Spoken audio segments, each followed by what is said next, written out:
இன்றைக்கான டாபிக் வந்து இன்வெஸ்ட்மெண்ட்ஸ். எப்படிலாம் இன்வெஸ்ட் பண்ணலாம், எந்த மாதிரி மெத்தட்ஸ் எல்லாம் இருக்குது, எதில் இன்வெஸ்ட் பண்ணால் நம்ம பெஸ்ட்டாக இருக்கலாம்ன்றதை கொஞ்சம் டீட்டெயிலாக பார்ப்போம். ஃபஸ்ட்டு நம்ம இன்வெஸ்ட்மெண்ட் சொன்னாலே எல்லாருமே யோசிக்கிறது என்னன்னா சேவிங்ஸ். நம்ம வந்து ஃபிக்ஸ்ட் டெபாசிட்டில் நம்ம போட்டு வைக்கலாம், பேங்க்கில் வந்து சேவிங்ஸ் அக்கௌண்ட்டில் நம்ம போட்டு வைக்கலாம், அதனால் நம்மளுக்கு காசு வரும், நம்ம அதை வச்சு கொஞ்சம் கொஞ்சமாக சேர்த்தின்னு வரலாம், நெக்ஸ்ட் நம்ம இது பண்ணலாம் அப்படின்றது ஒரு மெத்தட். ரெண்டாவது மெத்தட், ஒரு சிலர் இது எல்லாரும் ஃபாலோ பண்ணுறதுல ஒரு சிலர் கோல்டு மெத்தட் யூஸ் பண்ணுவாங்க. கோல்டு வந்து கொஞ்சம் கொஞ்சமாக சேமிக்கிறது, இல்லை வந்து தங்க சீட்டுன்னு சொல்லுவாங்க. கோல்டு வந்து அந்த சிட் ஃபண்ட்ஸ் அந்த மாதிரி போடுவாங்க, அதில் சேமிக்கிறது ஒரு மெத்தட் இருக்குது. அதுக்கப்புறமா பார்த்தீங்கன்னா மியூச்சுவல் ஃபண்ட்ஸ், அதாவது இண்டெக்ஸில் போகிறது அந்த மாதிரி. நெக்ஸ்ட்டு ஸ்டாக்ஸ் அதெல்லாம் வந்து அடுத்தடுத்த நெக்ஸ்ட் ஸ்டேஜ். ஃபஸ்ட்டு இப்போ அந்த ஃபிக்ஸட் டெபாசிட்டில் போகிறத பற்றி டீட்டெயிலாக பார்ப்போம். ஃபிக்ஸட் டெபாசிட் தான் வந்து மேக்ஸிமம் பார்த்தீங்கன்னா நம்ம இந்திய பீப்புள் எல்லாருமே வந்து பார்ப்பாங்க. என்ன பண்ணுவாங்க பார்த்தீங்கன்னா மேக்ஸிமம் பார்த்தீங்கன்னா ஃபிக்ஸட் டெபாசிட்டில் போடுவாங்க. ஸோ சேவிங்ஸாக நம்மளை காப்பாற்ற போது நம்ம கொஞ்சம் கொஞ்சமாக சேமிச்சுட்டே வந்தோம்னா நம்ம வந்து ஃபியூச்சரில் வந்து கொஞ்சம் இண்டிபெண்ட்டாக இருக்கலாம் ஃபினான்ஷியலாக. அது வந்து நம்மளுக்கு கொஞ்சம் கை கொடுக்கும். அந்த மாதிரிலாம் யோசிக்கிறோம், செய்கிறோம். எஸ், கண்டிப்பாக சேவிங்ஸ்ன்றது மறுக்க முடியாத உண்மை. ஆனால் நம்ம எந்த முறையில் நம்ம சேமிக்கிறோன்றது ரொம்ப ரொம்ப ரொம்ப இம்பார்ட்டண்டான ஒரு விஷயம். ஏன்னா இப்போ லைவ் எக்ஸாம்பிள் நம்ம பார்க்க போகிறோம். ஃபிக்ஸ்டு டெபாசிட்லையும் நம்ம வந்து அதே மாதிரி இண்டெக்ஸ் அதில் வந்து இன்வெஸ்ட்மெண்ட்டாக நம்ம பண்ணுறதுலையும் எந்த மாதிரி வித்தியாசங்கள் இருக்குது அப்படின்றத நம்ம டீட்டெயிலாக பார்க்கலாம். ஃபஸ்ட்டு ஃபிக்ஸட் டெபாசிட்டில் நம்ம வந்து ஒரு 10,000 ரூபாய் அப்படின்றத நம்ம வந்து போடுறோம், ஃபிக்ஸ்டாக ஒரு டெபாசிட் பண்ணுறோம். அது வந்து பார்த்தோன்னா ஒரு 3 ரூபா வட்டின்னு வச்சுக்கலாமே மாதத்துக்கு. பட் நம்ம வந்து சொல்கிறது கொடுக்குறது வாங்குறது அதை பற்றி பேசுகிறோம். 10,000 ரூபாய் போட்டோங்கன்னா ஒரு 3 ரூபா வட்டின்னு நம்ம போட்டோங்கன்னா மாதத்துக்கு எவ்வளோ வரும்னா 300 ரூபா வரும். அதே வந்து வருஷத்துக்கு எவ்வளோ வரும்னா 3600 வரும். ஆனால் 3 ரூபா வட்டிக்கு நம்ம கொடுக்குறது வாங்குறதுல வந்து இப்போ வந்து நிறையா சிக்கல் இருக்குது. ஏன்னா நம்ம கொடுத்தா திருப்பி அவங்க கொடுப்பாங்களா இல்லையான்னு தெரியாது, எந்த மாதிரியான ஒரு சுச்சுவேஷன். ஏன்னா இப்போ வந்து நிறையா ஃப்ராட்ஸ் நடந்துருச்சு, நிறைய விஷயங்கள் நடக்குது. ஸோ யார் இப்போலாம் வந்து 3 ரூபா வட்டிக்கு கொடுத்து வாங்குறதெல்லாம் வந்து ரொம்ப ரொம்ப ரொம்ப கம்மியாகிடுச்சு. நாம் வந்து நம்ம அமௌண்ட் வந்து சேஃப்டியாக இருக்கணும்னு நினைப்போம். ஸோ நம்ம என்ன பண்ணுவோம்னா ஃபிக்ஸ்ட் டெபாசிட்டாக போய் பேங்க்கில் போடுவோம். பேங்க்கில் போடுவோம்னா அவங்க வந்து வருஷத்துக்கு பர் ஆனம் பார்த்தீங்கன்னா 6% அது மாதிரி ஒரு பேக்கேஜ் சொல்லி கொடுப்பாங்க. ஒரு வருஷத்துக்கு நம்ம 10,000 ரூபாய் டெபாசிட் பண்ணியிருக்கோன்னா ஃபிக்ஸ்ட் எஃப்டியில் போடும்போது நம்மளுக்கு வருஷத்துக்கு 600 ரூபாய் வருது. இதே நம்ம 10 வருஷத்துக்கு பார்க்கும்போது 6,000 ரூபாய், அதாவது முன்னொரு 10,000, இப்போ இந்த ஒரு 6,000 சேர்த்துனா 16,000 ரூபாய்.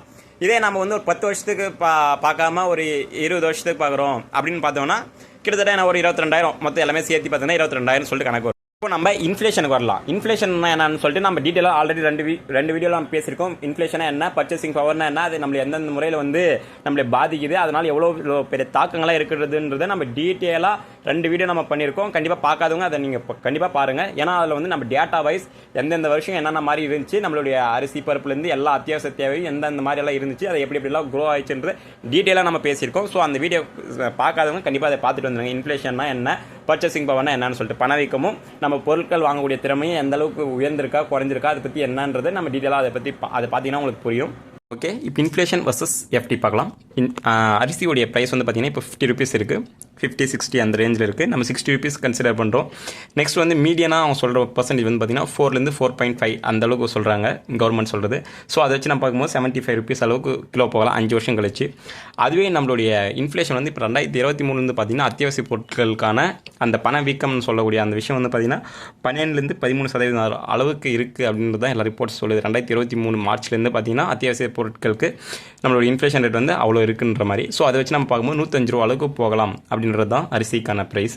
அதே மாதிரி நம்ம வந்து பாலுக்கு நம்ம சொல்லணும்னா இப்போ 50 ரூபாவில் இருக்கிறது 88 ரூபா, 90 ரூபா வரைக்கும் போகலாம் 1 லிட்டர் பால். ஸோ பணவீக்கம் அப்படின்றது வந்து ஏறிட்டே போயிடுது. இப்போ நம்ம வந்து பர்ச்சேசிங் பவருக்கு வரலாம்.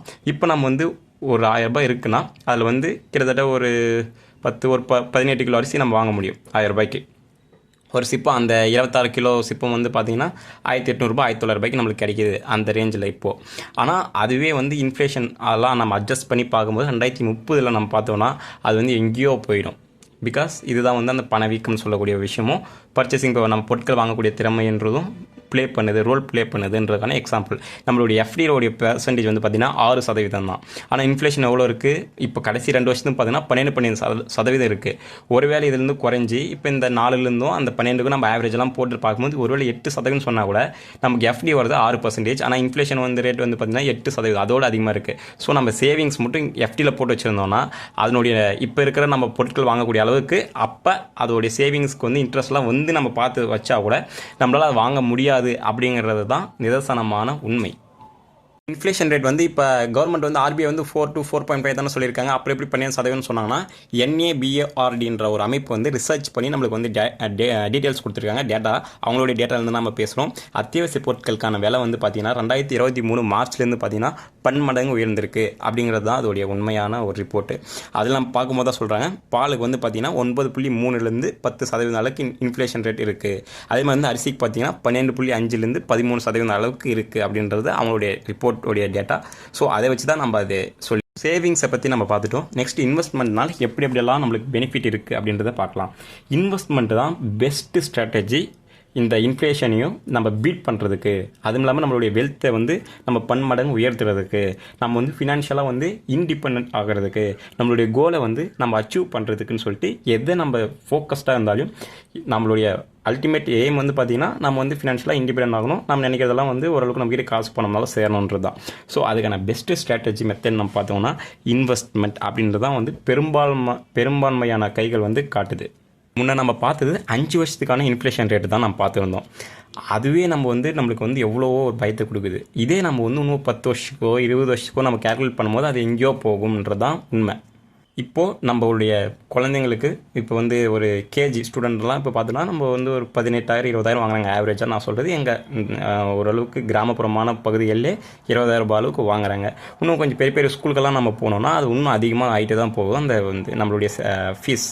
ஸோ இது வந்து ஃப்யூச்சரில் இன்னும் எந்த அளவுக்கு போகும்னா கண்டிப்பாக அதுக்கு வந்து ரொம்ப அதிகபட்சத்துக்கு போகும். ஏன்னா இப்போ ஒரு கொஞ்சம் வருஷத்துக்கு முன்னாடிலாம் பார்த்தோம்னா ஒரு 5,000 ரூபாய் 6,000 ரூபாய் இருந்துச்சுன்னா 5th 6th அந்த ஸ்டாண்டர்டே முடிக்கலாம். ஆனால் இப்போ எல்கேஜி வந்து 18,000 20,000 போது நினச்சி பார்த்துக்கோங்க இந்த நம்மளுடைய பர்ச்சேசிங் பவர் அதான் வந்து நம்ம வந்து செலவு பண்ணக்கூடிய ஒரு விஷயமாக இருக்கட்டும், இல்லை இன்ஃப்ளேஷன் சொல்லக்கூடிய விஷயமா இருக்கட்டும், அந்த பண வீக்கத்தினால எந்தெந்த முறையிலெல்லாம் பாதிப்பு வருது அப்படிங்கிறதுக்கு இதுவும் ஒரு பெஸ்ட் எக்ஸாம்பிள். ஸோ இப்போ ஒரு எக்ஸாம்பிளுக்கு 5 லட்ச ரூபா நம்மளுடைய குழந்தைக்கு வந்து செலவு ஆகுதுன்னா இன்னும் ஒரு 10லேருந்து 15 வருஷம் கழித்து நம்ம பார்க்கும்போது அது வந்து 20 லட்ச ரூபா அளவுக்கு மேலே போகும் அப்படின்ற ரிப்போர்ட்ஸை வந்து மேக்ஸிமம் நிறைய ஒரு ஃபினான்ஷியல் எக்ஸ்பர்ட்ஸான ஒரு சில டீம்ஸ் எல்லாம் வந்து வெளியிட்டிருக்காங்க.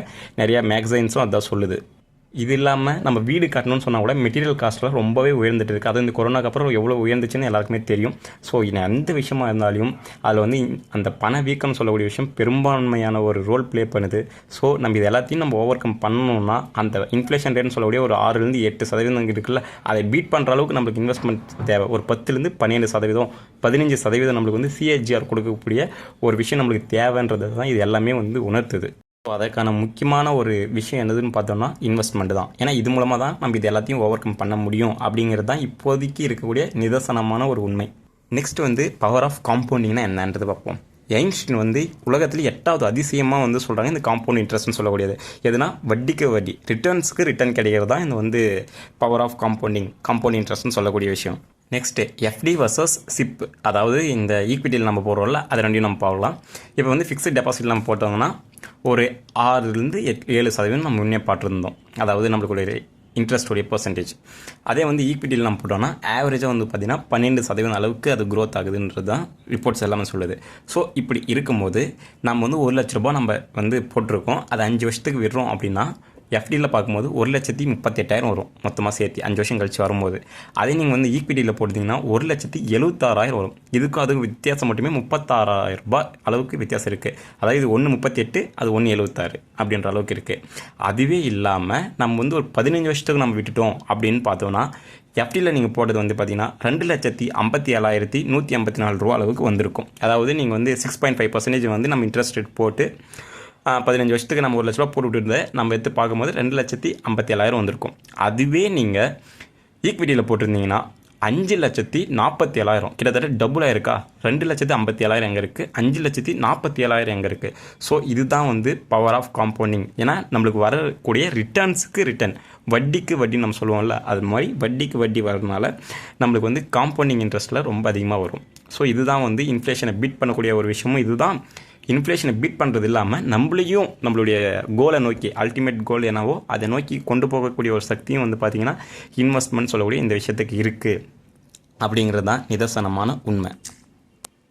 எந்தெந்த மாதிரியான டைப்ஸ் ஆஃப் இன்வெஸ்ட்மெண்ட்லாம் இருக்குன்றதால நெக்ஸ்ட் வீடியோவில் பார்ப்போம். ஏன்னா இப்போ டைம் ரொம்ப போயிட்டே இருக்குது. ஸோ இப்போ இதை வந்து கன்க்ளூட் பண்ணலாம். நம்ம வந்து ரொம்ப யோசிச்சிட்டே இருப்போம், நம்ம வந்து கொஞ்சம் பெரிய அமௌண்ட் போடலாம், பெரிய அமௌண்ட் போடலாம். அதெல்லாம் இல்லைங்க. எவ்வளோ இருக்கோ ஒரு சின்ன அமௌண்ட்லேருந்து நம்ம ஸ்டார்ட் பண்ணலாம். கொஞ்சம் கொஞ்சமாக க்ரோ ஆகலாம். ஏன்னா வந்து எந்த டைமில் மார்க்கெட்டில் இருக்கோன்றதை விட எவ்வளோ நேரம் மார்க்கெட்டில் இருக்கோன்றது ரொம்ப ரொம்ப ரொம்ப இம்பார்ட்டண்டான ஒரு விஷயம். அதே மாதிரி இன்வெஸ்ட்மெண்ட் ஆரம்பிச்ச பின்னாடி ஒரு சின்ன சின்ன கரெக்ஷன்லாம் வருதுன்னா நம்ம ரொம்ப பயப்படக்கூடாது. அதை பற்றிலாம் நம்ம டீட்டெயிலாக பார்ப்போம். ஓகே, இன்வெஸ்ட்மெண்ட்ன்றது எப்படின்னா நம்ம ஒரு மரத்தோடைய விதையை நடுற மாதிரி தான். அது நட்ட பின்னாடி அப்பப்போ வருதான்னு பார்த்துட்டு இருக்கிறத விட அப்படியே நம்ம ரெகுலராக அது தண்ணி ஊற்றி கொஞ்சம் கொஞ்சமாக அப்படியே நம்ம க்ரோ பண்ணிகிட்டே வளர்ந்தோம் அப்படின்னு சொன்னோன்னா அது வருஷங்கள் போக போக போக போக அதுவும் வளர்ந்து பின்னாடி ஒரு மெச்சூர் ஆன பின்னாடி நம்மளுக்கு எவ்வளோ பழங்களை கொடுக்குன்றது ஒரு பெஸ்ட் எக்ஸாம்பிள் இதுக்கு. ஸோ எப்படி மரம் வந்து இப்போ நம்ம நடுறதுலேருந்து 20 வருஷம் எடுக்குதோ அதே மாதிரி தான் இன்வெஸ்ட்மெண்ட்டும். நம்ம நடுறதுலேருந்து நம்ம போடக்கூடிய அந்த அமௌண்ட் வந்து நம்ம இப்போ எவ்வளோ நேரத்தில் நம்ம போட்டே இருக்கோன்றது ரொம்ப ரொம்ப இம்பார்ட்டன்ட். ஸோ ஸ்டார்ட் இயர்லி கொஞ்சம் கொஞ்சமாக க்ரோ ஆகட்டும். அதுக்கப்புறமா ஃப்யூச்சரில் நம்மளுக்கு மிகப்பெரிய ஒரு ரிட்டர்ன்ஸ் கொடுக்கும். அதுதான் வந்து இன்வெஸ்ட்மெண்ட்டும் பவர் ஆஃப் காம்பவுண்டிங்கோடைய பவர்ஸ். ஸோ இதில் நம்ம முடிக்கிறோம். ஒரு சின்னதாக ஒரு பஞ்ச். சேவிங்ஸ்ன்றது நம்மளை வந்து ப்ரொடெக்ட் பண்ணும், ஆனால் இன்வெஸ்ட்மெண்ட்ன்றது நம்மளை உயர்த்தும், நம்மளை வந்து வளர வைக்கும் அப்படிங்கிறது ஒரு சின்ன ஒரு விஷயம். ஓகே.